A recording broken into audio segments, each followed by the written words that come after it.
All right, let's roll through some sports headlines here to conclude today's show. I think we're going to do this segment a little bit more, where it's just a couple and it's just like a minute or two on each one. And the first one's not even serious. Tom Brady cloned his dog. What? Look, Tom Brady, I used to make the argument, by the way, that he wasn't the GOAT. And by the way, I could still make that argument if I wanted to. I'm not going to do it. I was always a Peyton Manning guy. He was always the guy that I thought was the greatest player of all time. He's got more MVPs. We don't need to have the whole argument right here. But when he went to Tampa and won, I was like, all right, surrender. Tom Brady's the GOAT. As a broadcaster, started off bad. It's gotten better. But, I mean, as far as being a Troy Aikman or a Kirk Herbstreit, he's not even close. Not even close to that. But, yeah, he cloned his dog. What? I'm a dog person, right? You know, my childhood dog. We lost him a few years ago, right? But you miss him all the time. You see pictures, you get a little emotional, but clone him? What? I saw that yesterday, and I was like, obviously you see stuff these days on Twitter, right? And you're like, that's probably not true. And then I was like doing a little bit of research here, and I was like, oh, this is actually real. He actually did that. So, yeah, not sure what was going on with that decision there from Tom Brady. More betting controversy, this time in the UFC. Happened last weekend. Basically, who the UFC works with when it comes to their sports gambling, money was pouring in on this guy, a significant underdog to win, and not only win, but win in the first round. And the UFC went up to the kid like, and told him what was going down. He's like, there's something fishy going on here. And the kid was like, no, I'm absolutely going to go out there, destroy him, and win this fight. Well, then he gets his butt whipped in the first round, and it looks kind of fishy, right? And, we've had the issues. We talked about it on Off the Bench with the sports gambling, and Dana White is not one to play when it comes to this, because he said the first thing they did was call the FBI when the fight ended, said it doesn't look good, and there's an investigation. It's just, for these athletes, man, I don't get it, because there's not enough money in it in the long term to do stupid stuff like this. And, of course, the clip that went viral, the UFC had an issue with this, I think, last year maybe, in the past, and Dana White had a legendary clip. I'm a big Dana White guy. He's a polarizing figure, obviously. You either love him or you hate him. I personally love him. I think he's great. I think he's tremendous. I don't think the UFC would be anywhere near what it is without him. And to be honest with you, I'm a UFC fan, but like when he's gone and Rogan's gone, it's like, I don't know if I'll still be here. But I think Dana White's tremendous. He had a great clip. Go look it up of him talking about, not go to jail, go to federal prison. And, talking about that as it related to this stuff. But it's just, in fighting too, right? It's one thing to throw a baseball game, but you're going to go out there and willingly get your butt whooped? I mean, how stupid is that? Just completely ridiculous stuff there. So that's the latest betting controversy there in the UFC. Can't imagine throwing a fight. Oh, yeah, I'm going to go in here and lose this fight and allow this guy to whoop me. What are you doing? It's hard to wrap your head around. College basketball is back. Look, we're going to talk college hoops here on the show. Obviously, we only have an hour to work with here at this point. We'll see if that changes going forward. It's kind of tough during football season. I know most of you guys are here for football. I don't blame you. Football's king. We all understand that. But we're going to talk college hoops a lot on this show. And, Duke last night, they beat Texas. Look, I'm not a Duke guy. I'm not a Duke fan.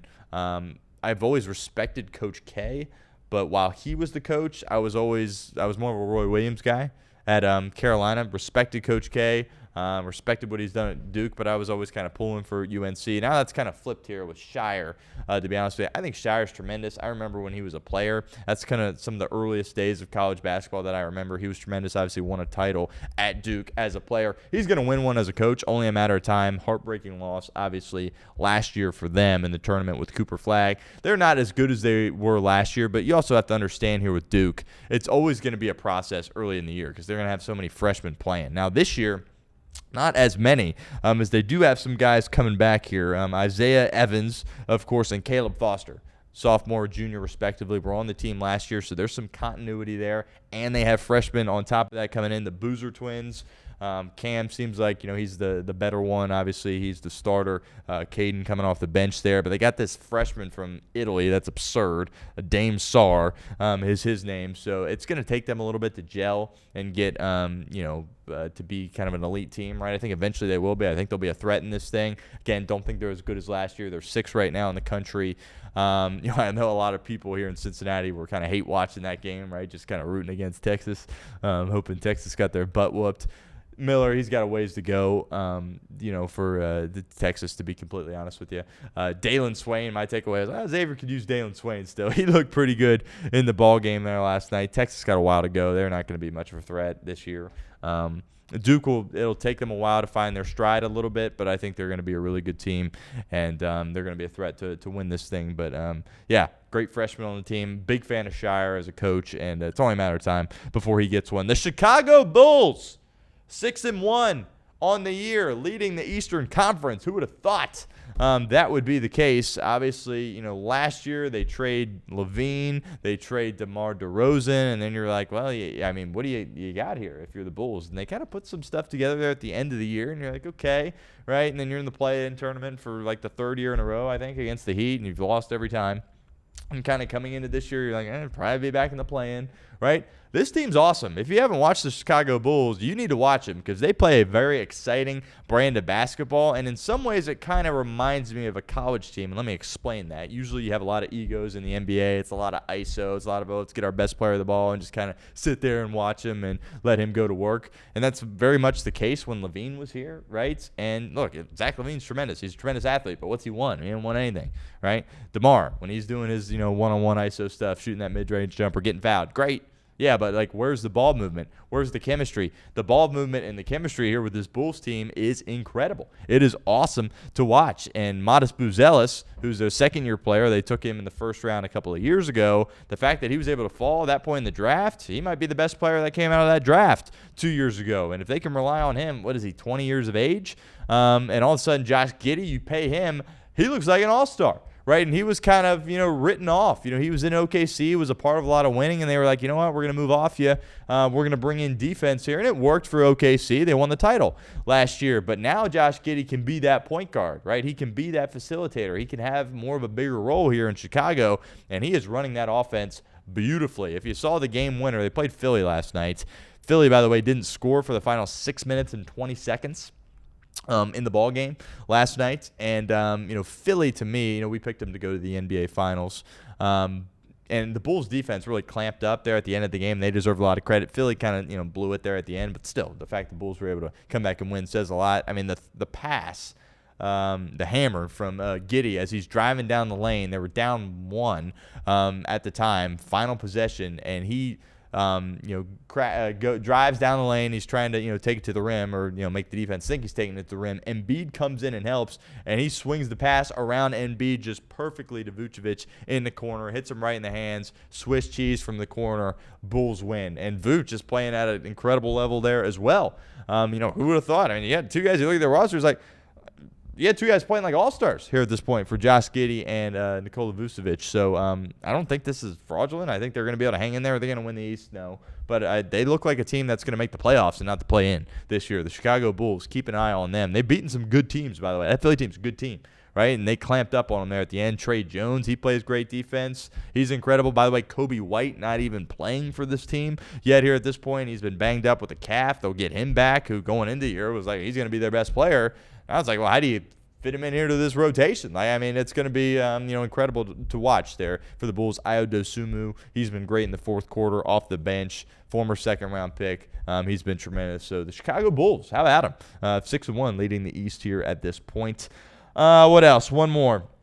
Keegan Thompson, the Reds. We talked about this on Off the Bench. Reds signed a right-handed pitcher, Keegan Thompson, 1-year contract. He pitched 24 games in 2024. 2.67 ERA. Obviously, last year was not 2024. The most recent baseball year was 2025. He spent the entirety of that season in AAA, so okay, not great. Not great there. Former third-round pick in 2017 for the Cubs. Again, was an all of AAA last year. Walks can be issues for him, and he's not going to blow you away with his fastball. Throws a lot of different pitches, 6 pitches, 93-mile-per-hour fastball, and we'll see what his role looks like. Keegan Thompson, I think he could be, Nick Kirby talked about this. By the way, if you want more information on this, Nick Kirby's got you covered. We got the best Reds people in the world here at Chatterbox Sports. So he put that video up yesterday, breaks it all down, where he is as a player, the money side of things, the pitches that he has. So check out that video. That went out yesterday. It's up on the channel. Nick Kirby, tremendous job breaking that down. So if you want more, I always, check those guys, Nick Kirby and Trace Fowler, when it comes to Reds. I'm a diehard Reds fan, don't get me wrong, but that you're going to find the best Reds coverage and content over there. But check out that video if you haven't done so already. But I think the biggest takeaway for me is it's November 4th and you went and signed him. So that tells me that Brad Metter and Nick Kroll, they like something. With what they've seen, and potentially he could be a diamond in the rough type of guy. Talk about that term all the time with this team because it's a small market team and you have to hit on guys like this. And we'll see. Nick pointed out could be like a Nick Martinez guy for you, assuming that Martinez is not going to be back with the Cincinnati Reds, and a guy that can be in the pen. He can start for you if you need to. He's going to go out there and compete. And, we'll see. I think, no reason to be bent out of shape about the move. No reason to be over the moon about the move either. But the Reds have done something. And obviously, my take on, the Cincinnati Reds is season last year, total success. But you can't just run it back and expect to be better. You got to make some adjustments here this offseason, add a little bit, tweak a little bit, get a bat, left-handed power bat, get a corner outfielder. Address your pitching staff, and they've done that here with this move here. So my biggest takeaway is, well, they must like something if they're making a signing here at this stage of the offseason.